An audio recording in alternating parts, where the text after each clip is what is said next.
প্রিয় বন্ধুরা, দেখো আজকে দুপুরবেলা আমার হাজব্যান্ড কতগুলো মাছ কিনে নিয়ে আসছে। অনেকগুলো মাছ, তার ভিতরে মাছগুলো আকাটা আনছে, মানে বাজার থেকে কেটে আনে নাই। কি আর করে, মাছগুলো একা একা কষ্ট করে কাটতে হবে।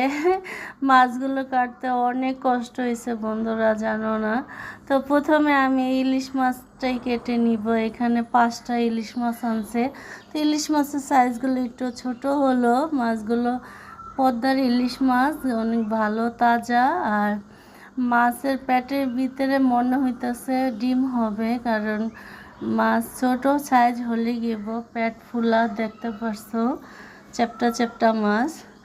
তো দেখি মাছের ডিম হয় কি না। আর ভিডিও ভালো লাগলে তোমরা লাইক, কমেন্ট, সাবস্ক্রাইব করে দিবা চ্যানেলটাকে।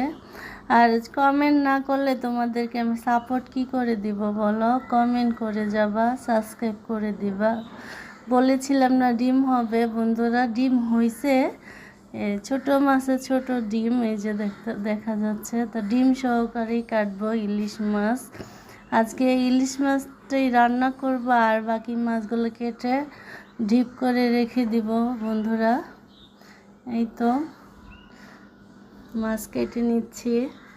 এতগুলো মাছ একা একা কাটতে কি যে কষ্ট হয়েছে, মানে কি করার, সংসারের কাজ তো মাইয়া মেশে করতেই হয়, এটাই কথা।